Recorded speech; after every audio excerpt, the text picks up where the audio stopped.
నిర్లక్ష్య వైఖరి నిర్లక్ష్య వైఖరి ప్రభుత్వం నుంచి సత్యసాయి రావాల్సింది వెంటనే ప్రభుత్వం నుంచి సత్యసాయి రావాల్సింది వెంటనే సతీష్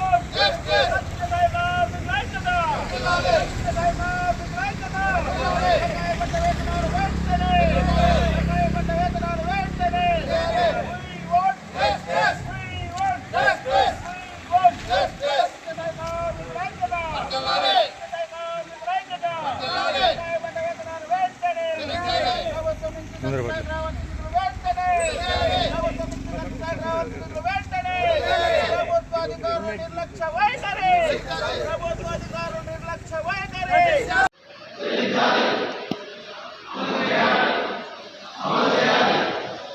యూసీక్యూఏ కమిటీ ప్రతిపాదన వెంటనే యూసీక్యూఏ కమిటీ ప్రతిపాదన వెంటనే యూసీక్యూఏ కమిటీ ప్రతిపాదన వెంటనే బకాయి వేతనాలు పిఎఫ్పిఎస్ఐ వెంటనే బకాయి వేతనాలు పిఎఫ్పిఎస్ఐ వెంటనే బకాయి పిఎఫ్పిఎస్ఐ వెంటనే కార్మికుల ఐక్యత కార్మికుల ఐక్యత కార్మికుల ఐక్యత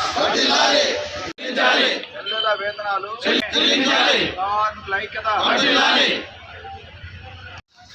ఈరోజు అనంతపురం ఉమ్మడి జిల్లాలో సత్యసాయి వాటర్ వర్కర్స్ కార్మికులందరూ కూడా ఆందోళన చేస్తున్నారు. కారణం గత 7 నెలలుగా వేతనాలు రాలేదు, పిఎఫ్ బకాయిలు ఉన్నాయి, ఈఎస్ఐ చెల్లించకపోవడం వల్ల కనీసం వాళ్ళ లైన్ మీద తిరిగేదానికి కూడా లేని పరిస్థితి. అయితే గత ప్రభుత్వం ఈ వాటర్ వర్క్ సంబంధించినటువంటి స్కీమ్ సంబంధించి జనవరిలో QCQA committee, quality control and quality assessment committee, ఒక కమిటీ వేసి ఆ కమిటీ ప్రతిపాదన ఏమంటే దీన్ని మూసివేయాలన్నది. ఉదాహరణకు మూసివేయాలని ఎందుకు చెప్తున్నామంటే 2019లో 20లో ఎల్ఎన్టీ కంపెనీ 2,10,00,000 చేసేది. కానీ మన కమిటీ రిపోర్టు 1,10,00,000 చాలంది. ఇప్పటికే మోటార్లు పనిచేయని ఉన్నాయి. 22 సంవత్సరాలు పైగా అయినటువంటి లైను స్క్రాపర్ కింద ఉంది. కాబట్టి ఇట్లాంటి పరిస్థితుల్లో చాలా గ్రామాలకు నీళ్లు వెళ్ళడం లేదు.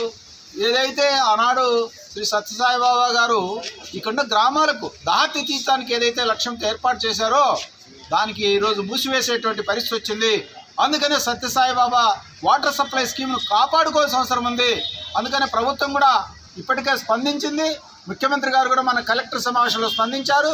అట్లే ఉప ముఖ్యమంత్రి పవన్ కళ్యాణ్ గారు కూడా ఫైనాన్స్ కమిషన్ నుంచి విడుదల చేస్తామని చెప్పారు. లోకేష్ గారు కూడా అంతకుముందు యువకులంలో ఇక్కడే పుట్టపర్తి వచ్చిన సందర్భంగా కార్మిక యూనియన్గా వచ్చినప్పుడు మేము తప్పకుండా వచ్చినటువంటి ఈ సత్యసాయి వాటర్ స్కీమ్ను కొనసాగిస్తామని చెప్పేసి చెప్పడం జరిగింది. ఆ వాగ్దానాన్ని అమలు చేయాలని చెప్పేసి ఈరోజు ఇక్కడ అనంతపురం జిల్లా ఉమ్మడి జిల్లా వ్యాప్తంగా కార్మికులు ఆందోళన కార్యక్రమం చేస్తున్నాం. సెప్టెంబర్ 5 నుంచి నిరవధిక సమ్మె చేయాలని కూడా ఈ ప్రభుత్వానికి తెలియజేస్తాం.